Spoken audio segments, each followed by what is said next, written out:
Hello friends, welcome to crazy ji का trick. आज का जो हमारा वीडियो सेशन होने वाला है ये हमारा है कंप्यूटर मेमोरी के ऊपर। काफ़ी इंपॉर्टेंट टॉपिक है, अक्सर एग्जाम में यहाँ से क्वेश्चन पूछे जाते हैं, तो ध्यान से समझिएगा इस टॉपिक को। चलिए एक एक करके सारी चीज़ों को हम कवर करेंगे। इस कंप्यूटर मेमोरी वाले टॉपिक के अंदर हम कंप्यूटर मेमोरी क्या होती है वो तो समझेंगे। इसके अलावा RAM, ROM, cache memory, virtual memory and register को समझने वाले हैं। तो हर एक पोर्शन को हम अच्छा सा डिटेल में यहाँ पर कवर करेंगे। सबसे पहले बात आती है कि कंप्यूटर मेमोरी होती क्या है। तो कंप्यूटर मेमोरी कंप्यूटर में वो प्लेस होती है, एक ऐसी जगह होती है जहाँ पर कंप्यूटर जो होता है वो डेटा और इंस्ट्रक्शन को टेम्पररी या फिर परमानेंट तरीके से स्टोर करता है। जब हम कोई फाइल को सेव करते हैं या फिर कोई प्रोग्राम को रन करते हैं तो इन्हें कंप्यूटर की मेमोरी में स्टोर किया जाता है। अब कंप्यूटर में कुछ टाइप की मेमोरी होती है और जो मेमोरी होती है वो कुछ हार्डवेयर होती है और कुछ हार्डवेयर नहीं होती है। जैसे कि रैम की बात करें हम, तो रैम जो है ये मेमोरी हार्डवेयर होती है। रोम की बात करें तो ये भी मेमोरी हार्डवेयर होती है। कैच मेमोरी की बात करें तो इस मेमोरी में level 1 catch, level 2 catch, level 3 catch, और इसमें जो लेवल 1 कैच होता है वो हार्डवेयर नहीं होता है, और जो लेवल 2 कैच, लेवल 3 कैच होता है वो आईसी चिप के फॉर्म में हार्डवेयर होता है। वर्चुअल मेमोरी की बात करें तो ये मेमोरी हार्डवेयर नहीं होती है। रजिस्टर की बात करें तो ये मेमोरी भी हार्डवेयर नहीं होती है। तो कुछ मेमोरी जो होती है वो हार्डवेयर होती है और कुछ मेमोरी हार्डवेयर नहीं होती है। हार्डवेयर बोलने का मतलब यहाँ पर यही है कि ये कंप्यूटर के अंदर फीड की जाने वाली एक फिजिकल मेमोरी होती है। चलिए अब इन सभी को एक एक करके डिस्कस करते हैं। सबसे पहले हम बात करते हैं रैम की। रैम का पूरा नाम क्या होता है? Random access memory. रैम जो मेमोरी होती है ये टेम्पररी मेमोरी होती है। इसका मतलब ये है कि जब तक हमारा कंप्यूटर ऑन रहता है तब तक उसमें डेटा स्टोर रहता है, और अगर कंप्यूटर ऑफ होता है तो डेटा डिलीट हो जाता है। अब रैम जो होती है उसको अलग अलग नाम से भी जाना जाता है, जैसे कि main memory, volatile memory, internal memory, RWM, read write memory जिसे कहा जाता है। तो रैम के ये अलग अलग नाम भी है, ठीक है। इसको लेकर आप कंफ्यूज मत होइएगा। वॉलेटाइल मेमोरी की बात कर रहे हैं मतलब रैम की बात कर रहे हैं, रैंडम एक्सेस मेमोरी की। अब रैम के देखिए अलग अलग टाइप होते हैं, जैसे कि D RAM, S RAM, dynamic RAM या फिर स्टैटिक रैम। तो ये क्या होती है इनको हम थोड़ा क्लियर करते हैं। डी रैम की बात करें, डायनामिक रैंडम एक्सेस मेमोरी की, तो इसे रिफ्रेशिंग मेमोरी भी कहते हैं। ये कंप्यूटर की मेन मेमोरी के रूप में यूज होती है। ये मेमोरी चीपर मतलब बहुत ही सस्ती होती है और बहुत ही स्लो भी होती है। ये मेमोरी कैपेसिटर प्लस ट्रांजिस्टर इन दोनों के कॉन्सेप्ट पर काम करती हैं। इस मेमोरी का यूज जो है कमर्शियल कंप्यूटर में हमको देखने को मिलता है डी रैम का। एस रैम की बात करें, स्टैटिक रैंडम एक्सेस मेमोरी की, तो इसे नॉन रिफ्रेशिंग मेमोरी भी बोलते हैं, और यह मेमोरी कॉस्टली होती है और बहुत ज़्यादा तेज होती है, फास्टर होती है। यह memory flip flops plus transistors के कॉन्सेप्ट पर काम करती हैं। इस मेमोरी का यूज जो है स्पेशलाइज्ड कंप्यूटर सिस्टम में होता है, और साथ में इस मेमोरी का यूज कैच मेमोरी के रूप में भी होता है जो कंप्यूटर में सीपीयू के पास होती है। जैसे कि एग्जांपल लें तो ATC system, air traffic controller system, वहाँ पर एस रैम का यूज होता है। तो ये रैम होती है, आपको समझ में आया होगा, एक प्रकार की टेम्पररी मेमोरी होती है। दो टाइप की होती है, डी रैम और एस रैम। इसको हम एक रियल लाइफ एग्जाम्पल से भी समझ सकते हैं। जैसे कि मान लो कि आपके पास एक बर्तन है जिसमें पानी है। पानी आपका एक प्रकार से डेटा है, ठीक है, लेकिन ये बर्तन जो है थोड़ा सा लीक कर रहा है, इसलिए आपको उसको बार बार पानी से भरना पड़ता है ताकि वो बर्तन जो है वो खाली ना हो जाए। इसी तरीके से डी रैम जो होती है उसको लगातार रिफ्रेश किया जाता है ताकि डेटा बना रहे। ओके, वहीं अगर बर्तन बिल्कुल अगर एकदम परफेक्ट है, उसमें कहीं पर भी लीक नहीं है, तो पानी एक बार अगर भर दिया जाए उसके अंदर तो वैसा ही बना रहता है। इसी तरीके से एस रैम को समझिए कि उसमें डेटा जो होता है वो एक बार डालने पर बना रहता है, बार बार उसको रिफ्रेश करने की ज़रूरत नहीं होती है। इसीलिए डी रैम के कंपैरिजन में एस रैम जो होती है वो थोड़ी सी महंगी होती हैं। बेसिकली इसका यूज़ जो है मुख्य रूप से कैच मेमोरी के लिए किया जाता है एस रैम का।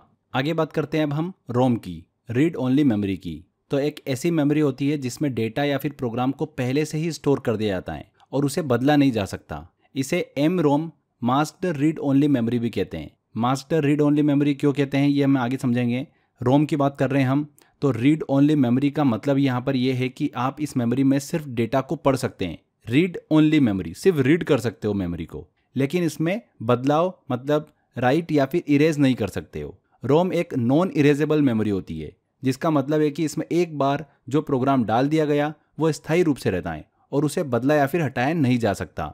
हमने बोला कि रोम जो होता है वो एम रोम होता है, तो इसका मतलब क्या है? देखिए, एम रोम इसको इसलिए बोलते हैं, मास्क्ड रीड ओनली मेमोरी इसको इसलिए बोलते हैं क्योंकि इसे जब फैक्ट्री में बनाया जाता है ना, तभी इसके अंदर प्रोग्राम को डाल दिया जाता है और ये प्रोग्राम डेटा मेमोरी में स्थायी रूप से स्टोर होते हैं और आप इसको बदल नहीं सकते, इसीलिए इसको बोलते हैं एम रोम, मास्क्ड रोम, ठीक है। अगर हम रीड ओनली मेमोरी की बात करें कि इसका यूज़ कहाँ पर होता है, तो रोम का मुख्य रूप से जो उपयोग होता है, यूज़ होता है, वो कंप्यूटर या फिर अन्य डिवाइसों के स्टार्टअप बूट प्रोसेस के लिए होता है। जब आप कंप्यूटर को ऑन करते हो तो रोम में स्टोर किया गया प्रोग्राम जो होता है वो कंप्यूटर को शुरू करने के लिए इंस्ट्रक्शन देता है। ठीक है, जैसे कि इसको ऐसे समझो कि बायोस जो होता है, बेसिक इनपुट आउटपुट सिस्टम, ये रोम में स्टोर होता है और कंप्यूटर को शुरू करने में मदद करता है। देखिए यहाँ पर रोम जो होता है रीड ओनली मेमोरी, इस सिस्टम में बायोस स्टोर होता है। जब हम कंप्यूटर को चालू करते हैं ना, तो सबसे पहले बायोस काम करता है, लेकिन रोम धीमी मेमोरी होती है, वो स्लो होती है। इसलिए अगर बायोस को सीधे रोम से अगर एक्सेस किया जाएगा तो कंप्यूटर जो होगा उसकी स्पीड बहुत ही स्लो हो जाएगी। इसे बहुत अच्छा और बहुत फास्ट बनाने के लिए बायोस को रोम से लेकर रैम में कॉपी कर दिया जाता है, क्योंकि रैम एक तेज मेमोरी होती है। तो बायोस को रोम से रैम में जो कॉपी किया जाता है उसे ही हम क्या बोलते हैं, शेडोइंग कहते हैं। क्या बोलते हैं, शेडोइंग कहते हैं। रोम का एक और गुण होता है, उस गुण की वजह से इसे क्या बोलते हैं, वॉर्म कहते हैं, मतलब राइट वन रीड मैनी। ठीक है, देखिए रोम के भी कुछ टाइप देखने को मिलते हैं, जैसे हमने रैम की बात करी थी अलग अलग टाइप की, तो वैसे ही रोम में जैसे कि पी रोम हो गया, ईपी रोम हो गया, ईपी रोम हो गया और फ्लैश मेमोरी होगी। तो ये रोम के कुछ टाइप है, इनको भी हम एक एक करके क्लियर करते हैं। सबसे पहले पी रोम की बात करते हैं। पी रोम का फुल फॉर्म क्या होता है, प्रोग्रामेबल रीड ओनली मेमोरी।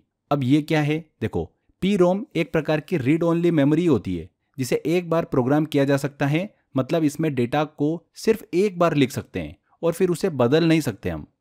जब इसे बनाया जाता है उस समय ये खाली होती है, इसमें डेटा बाद में अलग से डाला जाता है। एक बार प्रोग्राम हो जाने के बाद इसे बदला या फिर मिटाया नहीं जा सकता। इसका इस्तेमाल वहाँ पर किया जाता है जहाँ पर डेटा को स्थायी रूप से स्टोर करना होता है, जैसे कि BIOS, basic input output system में। इसे एक ब्लैंक मेमोरी भी कहते हैं। ये एक नॉन इरेजेबल मेमोरी होती है, मतलब ना मिटाई जा सकने वाली एक मेमोरी, पी रोम। नेक्स्ट आता है हमारा ईपी रोम। ईपी रोम का यहाँ पर मतलब यह है कि erasable programmable read only memory. तो ईपी रोम एक ऐसी मेमोरी होती है जिसे कई बार प्रोग्राम किया जा सकता है और इरेज भी किया जा सकता है। इसको यूवी मतलब अल्ट्रावायलेट लाइट से मिटाया जा सकता है। ईपी रोम के ऊपर एक पारदर्शी खिड़की होती है जिसकी हेल्प से इसमें स्टोर डेटा को यूवी लाइट के माध्यम से हम इरेज कर सकते हैं और फिर से न्यू डेटा को प्रोग्राम किया जा सकता है। इसका यूज़ वहाँ पर होता है जहाँ पर डेटा को कुछ टाइम के लिए बदलने की ज़रूरत पड़ सकती है। समझ में आया आपको, ईपी रोम। अगला होता है ईईपी रोम।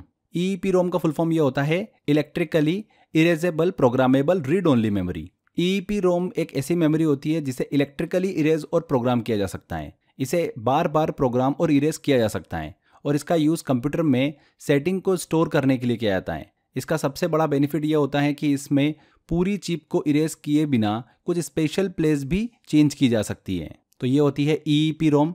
आगे बात करते हैं फ्लैश मेमोरी की। तो फ्लैश मेमोरी एक प्रकार की ईईपी रोम ही होती है जो कि डेटा को इलेक्ट्रिसिटी से मिटाने और दोबारा राइट करने में कैपेबल होती हैं। ये बहुत ही तेज होती है और इसमें डेटा स्टोर करने की कैपेसिटी ज़्यादा होती है। फ्लैश मेमोरी का यूज़ जो होता है जैसे कि USB drive, memory cards, SSD, solid state drive, उनमें किया जाता है। इसकी खास बात ये होती है कि ये कम पावर पर काम करती है और स्पीड से डेटा को रीड और राइट की कैपेसिटी रखती है। इसमें इरेजिंग साइकिल जो होती है, इरेज करने की जो उसमें साइकिल होती है वो बहुत ही फास्ट होती है, मतलब डेटा को मिटाने की प्रोसेस फास्ट होती है। इसमें डेटा को इरेज जो है ब्लॉक और सेक्टर के फॉर्म में किया जाता है। तो यहाँ पर फ्रेंड्स, जिस तरीके से अभी तक आपने इस लेक्चर को देखा है, जिस तरीके से हमने अभी तक चीज़ों को समझा है, अगर आप इसी तरीके से इस पैटर्न से जीएस मतलब जनरल स्टडी को कंप्लीट करना चाहते हो तो फ्रेंड्स मैंने आप सभी के लिए 100 आवर जीएस का एक कोर्स डिज़ाइन कर रखा है। इस कोर्स के अंदर फ्रेंड्स मैंने आपको 8 सब्जेक्ट कंप्लीट कराए हैं। अलग अलग सब्जेक्ट हमको जीएस में पढ़ना होते हैं, जैसे कि history, geography, polity, economics, art and culture, sports, multiple subjects हमको कवर करना होते हैं। वो सारे सब्जेक्ट इस 100 आवर जीएस के अंदर मैंने आपको प्रोवाइड करे हैं, क्योंकि जीएस के साथ में सबसे बड़ी प्रॉब्लम ये होती है कि इसका सिलेबस कंप्लीट करना एंड उसका प्रॉपर रिविजन भी करना। इस 100 आवर जीएस के कोर्स में मैंने आपको ट्रिक के माध्यम से एग्जाम्पल, कॉन्सेप्ट एंड हमने इमेजिनेशन के थ्रू चीज़ों को समझा है। इस कोर्स में आपको वीडियो लेक्चर के साथ साथ में class notes and mock test भी दिए गए हैं। ये मॉक टेस्ट बहुत इंपॉर्टेंट है, जो कि प्रीवियस ईयर क्वेश्चन को दिमाग में रखते हुए मैंने डिजाइन करे हैं। मैक्सिमम क्वेश्चन आपको इन्हीं मॉक टेस्ट से एग्जाम में देखने को मिलेंगे। 2 साल की वैलिडिटी के साथ में इस कोर्स को मैंने हिंदी एंड इंग्लिश मिक्स में आपके लिए डिजाइन किया है, जिससे कि सभी स्टूडेंट इसका फायदा ले सकें। इस कोर्स को आप एनरोल कर सकते हैं मात्र 999 रुपीज़ में, जिसमें आपको 7 से 8 सब्जेक्ट जीएस के अंदर कवर हो जाते हैं। कोर्स के बारे में और अगर आपको डिटेल लेना है तो स्क्रीन पर दिए गए नंबर पे भी आप कॉल कर सकते हैं। एनरोल करने के लिए फ्रेंड्स डिस्क्रिप्शन बॉक्स और कमेंट बॉक्स में लिंक दे रखा है, वहाँ पर क्लिक कर आप इस कोर्स को एनरोल कर सकते हैं। इसके अलावा क्रेजी जी के ट्रिक एप्लीकेशन डाउनलोड कर लीजिए, वहाँ पर फाउंडेशन कोर्स में कोर्स बाय अक्षय सर में आपको ऑप्शन मिल जाएगा। तो छोटी सी इन्फॉर्मेशन थी, आई थिंक आपके लिए काफ़ी ज़्यादा हेल्पफुल होने वाली है। चलिए वापस आते हैं हमारे लेक्चर पर। नेक्स्ट हम बात करते हैं फ्रेंड्स अब कैच मेमोरी की। बहुत ही इंपॉर्टेंट है, अक्सर एग्जाम में यहाँ से क्वेश्चन पूछते हैं, ध्यान से समझिएगा इसको। कैच मेमोरी एक छोटी और बहुत ही तेज मेमोरी होती है जो कि अक्सर सीपीयू के साथ होती है। जब भी सीपीयू को किसी डेटा की रिक्वायरमेंट होती है तो सबसे पहले वो इसे कैच मेमोरी में सर्च करता है। अगर डेटा वहाँ पर मिल जाता है तो उसे रैम तक जाने की ज़रूरत नहीं होती है और इससे उसकी समय की बचत हो जाती है। अगर कैच मेमोरी में डेटा नहीं मिलता है तब सीपीयू को रैम में जाकर उसे ढूंढना पड़ता है, जो प्रोसेस कैच से धीमी होती है। तो कैच मेमोरी एक बहुत ही छोटी मेमोरी होती है और बहुत ही तेज मेमोरी होती है और ये अक्सर सीपीयू के साथ होती है। इसको एक एग्जांपल से समझते हैं। मान लो कि आप अपने घर में रोज़ाना कुछ ऐसी चीज़ें हैं जो कि आप बहुत बार बार यूज़ करते हो, जैसे कि की हो गई, वॉलेट हो गया, फ़ोन हो गया। तो आप हमेशा क्या करते हो, उनको एक फिक्स स्थान पर रखते हो ताकि जब भी आपको उसकी ज़रूरत हो आप उन्हें जल्दी से उठा सके और बार बार पूरे घर में ढूंढने की ज़रूरत ना पड़े। इसी तरीके से कैच मेमोरी भी आपके कंप्यूटर में वो जगह होती है जहां हाल ही में इस्तेमाल किए गए डेटा को स्टोर किया जाता है, ताकि जब सीपीयू को उन डेटा की ज़रूरत हो तो वह सीधे कैच से उठा सके और उसे रैम मतलब हार्ड डिस्क तक जाने की ज़रूरत ना पड़े। कैच मेमोरी जो होती है ये सीपीयू के काम को तेज़ी से करने में हेल्प करती है। जितनी भी हमने रैम डिस्कस करी है उनमें कैच मेमोरी सबसे फास्टेस्ट मेमोरी होती है। इस मेमोरी में लेवल 1 कैच, लेवल 2 कैच और लेवल 3 कैच हमको देखने को मिलते हैं। इसमें लेवल 1 कैच जो होता है वो हार्डवेयर नहीं होता है और जो लेवल 2 कैच और 3 कैच होता है वो आईसी चिप के फॉर्म में हार्डवेयर होता है। तो समझ में आ गया आपको? चलिए आगे बढ़ते हैं, अगली मेमोरी डिस्कस करते हैं जो कि है वर्चुअल मेमोरी। वर्चुअल मेमोरी एक वो मेमोरी होती है जो कि हार्ड डिस्क का उपयोग करके रैम का काम करती है। जब आप सिस्टम का यूज़ करते हो तो वहाँ पर रैम यूज़ आती है। अब अगर रैम जो है वो पूरी तरीके से भरा गई है, अब उसमें जगह ही नहीं है काम करने की, तो रैम में अगर पर्याप्त स्पेस नहीं होती है तो कुछ डेटा को वर्चुअल मेमोरी में ले जाया जाता है ताकि सिस्टम की स्पीड बनी रहे। इसको एक एग्जांपल से समझो। पहले एक टेबल है, उस टेबल पर आप अपना काम कर रहे हो। इस टेबल के पास में एक अलमारी है, ठीक है। इमेजिन करो कि टेबल जो है ये रैम है और अलमारी जो है ये हार्ड डिस्क है, ओके। इस टेबल पर कुछ किताबें, नोट्स और ये सब चीज़ें आप रखते हो ताकि आप अपना काम कर सकें। अब मान लीजिए कि टेबल पर बहुत सारी किताबें और सामान हो गया है और अब टेबल पर कोई जगह ही नहीं बची है, लेकिन काम अभी भी आपका बाकी है। आपको किताबों की ज़रूरत है कि आपको उस टेबल पर किताबें भी रखना है। तो आप क्या करेंगे, अपनी किताबों में से कुछ कम ज़रूरी किताबें जो है उनको उठाकर कहाँ रख दोगे, अलमारी में रख दोगे। अलमारी क्या है, हार्ड डिस्क है, तो आपने वहाँ पर रख दी ताकि टेबल पर आपकी जगह जो है वो बनी रहे और आप अपना काम कर सको। अब मान लो कि जो कम ज़रूरी किताबें आपने अलमारी में रखी उनकी फिर से ज़रूरत लगी, तो आप अलमारी से निकाल कर वापस टेबल पर रख सकते हैं और अपना काम कर सकते हैं। तो फ्रेंड्स यहाँ पर रैम जो है ये आपकी टेबल है जहाँ पर आप टेम्परेरी रूप से डेटा को स्टोर करते हैं ताकि काम तेज़ी से हो सके। जब रैम भर जाती है, आपकी टेबल पूरी भरा गई, तब डेटा को आपने क्या करा, वर्चुअल मेमोरी में भेज दिया जो कि आपकी हार्ड डिस्क मतलब अलमारी थी। जब रैम में फिर से जगह होती है, अब अपनी पुराने डेटा की ज़रूरत पड़ती है आपको, तो आप हार्ड डिस्क से डेटा को वापस रैम में लेकर आ जाते हो। तो समझ में आ गया आपको क्या होता है वर्चुअल मेमोरी? वह तरीका होता है जिससे आपके कंप्यूटर की रैम की क्षमता जो है, कैपेसिटी, वो बढ़ाई जाती है। जब रैम में जगह नहीं होती है तो वर्चुअल मेमोरी की मदद से डेटा जो है वो हार्ड डिस्क में स्टोर होता है ताकि कंप्यूटर धीमा ना हो, स्लो ना हो और उसकी जो स्पीड है वो सही तरीके से चलती रहे। वर्चुअल मेमोरी को एक्सटेंडेड रैम के नाम से भी जाना जाता है। यहाँ पर देखिए एक आपको डायग्राम दिख रहा होगा। इस डायग्राम में आप देखेंगे तो आपको सीपीयू दिख रहा है। सीपीयू कंप्यूटर का मुख्य प्रोसेसर होता है जो कि सभी काम को क्या करता है, कंप्लीट करने के लिए रिस्पॉन्सिबल होता है। जब भी सीपीयू को डेटा की ज़रूरत होती है तो सबसे पहले वो डेटा के लिए कैच मेमोरी के पास जाएगा।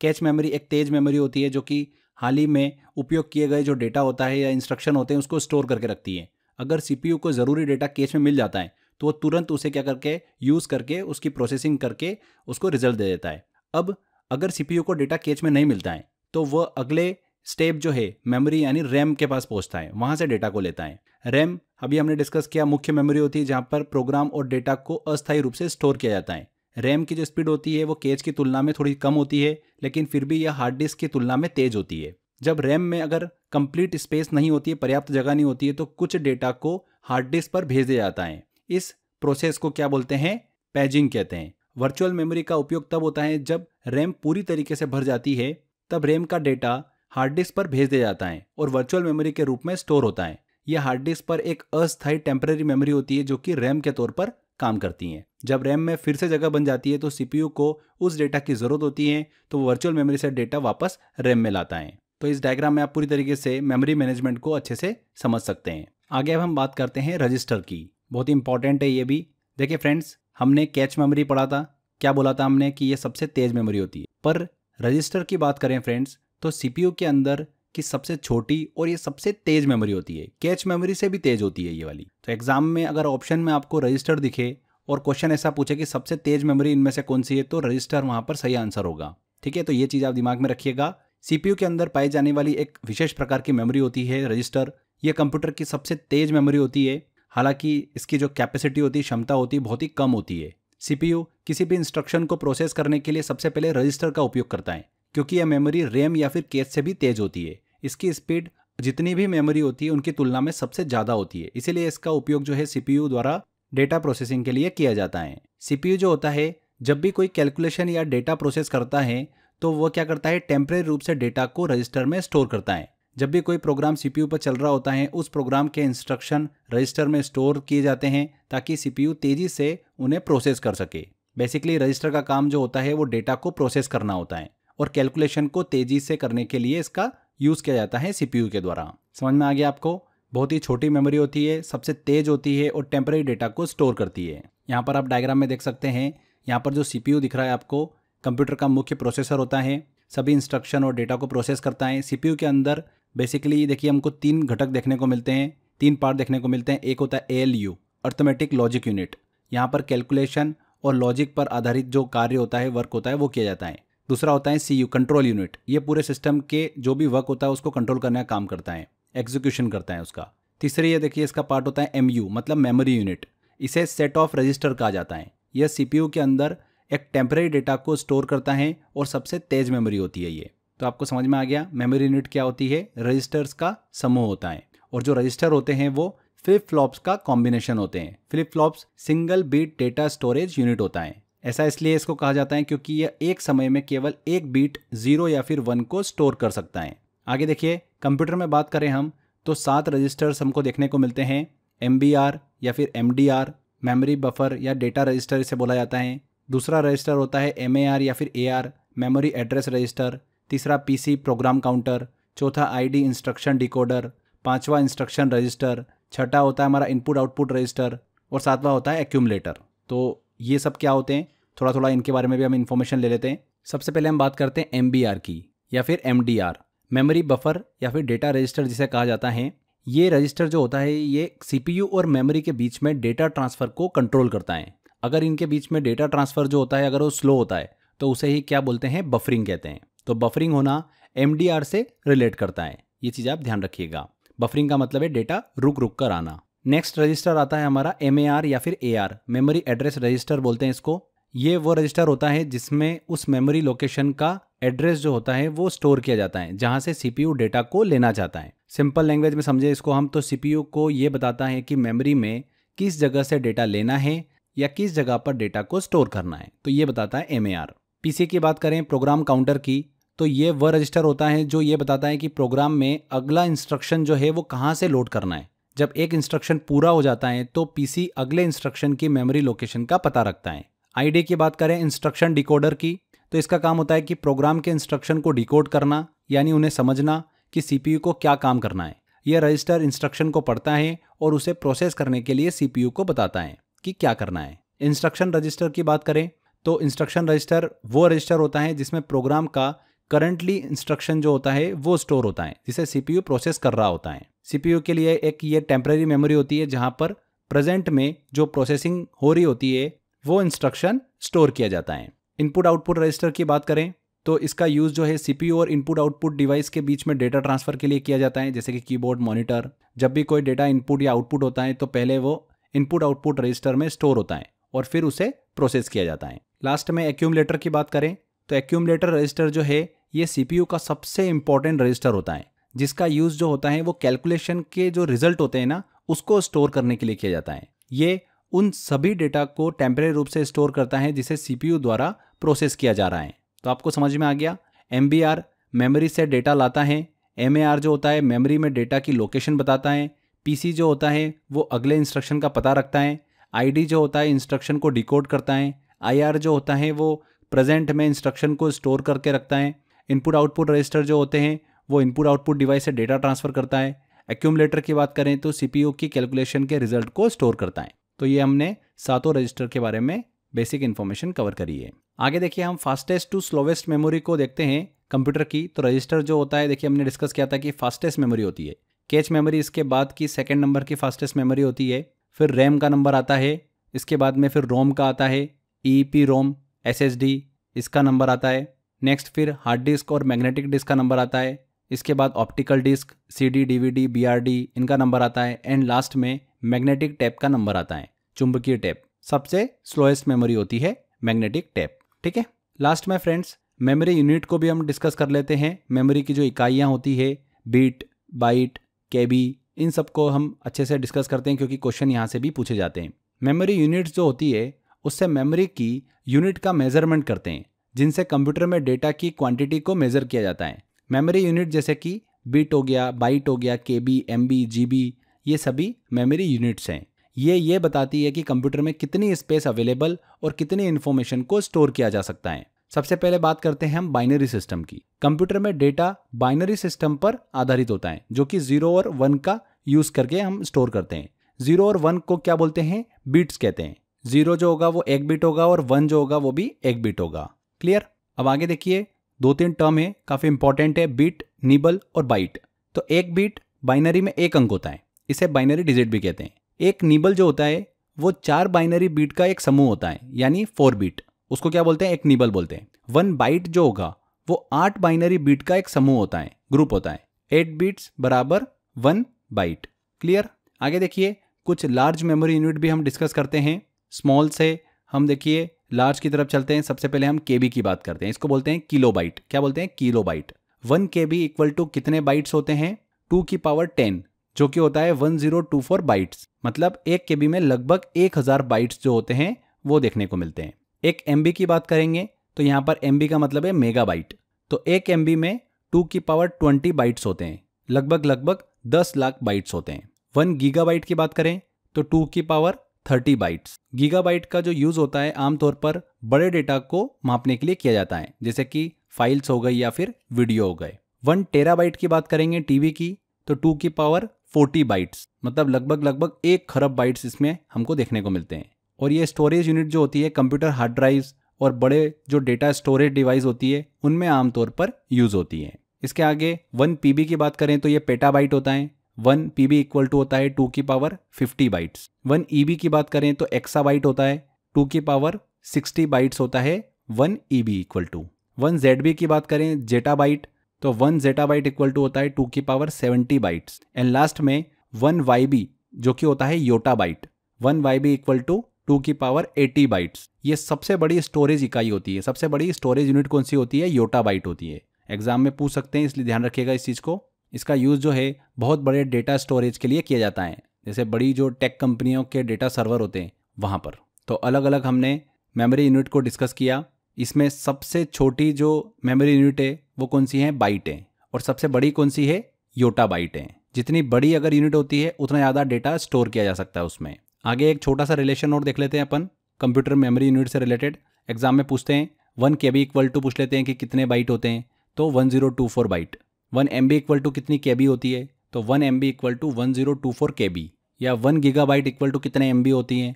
तो 1024 MB होता है। 1 terabyte equal to 1024 GB। 1 petabyte equal to 1024 terabyte. तो इस तरीके से रिलेशन है। यहाँ पर टेबल में आप देख सकते हैं। जनरली यहाँ से भी क्वेश्चन जो है एग्जाम में पूछ लेते हैं। बेसिक पूछ लेते हैं कि 1 GB में कितने MB होते हैं। तो 1 GB में कितनी MB होती है? 1024 MB होती है। तो यहाँ पर फ्रेंड्स हमारा ये मेमोरी वाला टॉपिक जो है वो कंप्लीट होता है। बहुत ही सिंपल तरीके से हमने सारी इन्फॉर्मेशन कवर करी है। चलिए अब बारी है कुछ क्वेश्चंस लगाने की कि आपको आइडिया लगेगा इस टॉपिक से कैसे क्वेश्चन एग्जाम में हमको देखने को मिलते हैं। तो चलिए कुछ क्वेश्चंस लेते हैं। देखिए क्वेश्चन है, इनमें से किस प्रकार की रीड ओनली मेमोरी रोम को इलेक्ट्रिकल चार्ज के संपर्क में लाकर मिटाया जा सकता है और फिर से प्रोग्राम किया जा सकता है? तो फ्रेंड्स EEPROM जो है उसे इलेक्ट्रिकल चार्ज के संपर्क में लाकर मिटाया जा सकता है और फिर से प्रोग्राम किया जा सकता है EEPROM को। तो ए आंसर सही होगा। रिसेंटली अभी ये NTPC में क्वेश्चन पूछा गया था CBT 2 में। आगे बढ़ते हैं, अगला क्वेश्चन लेते हैं।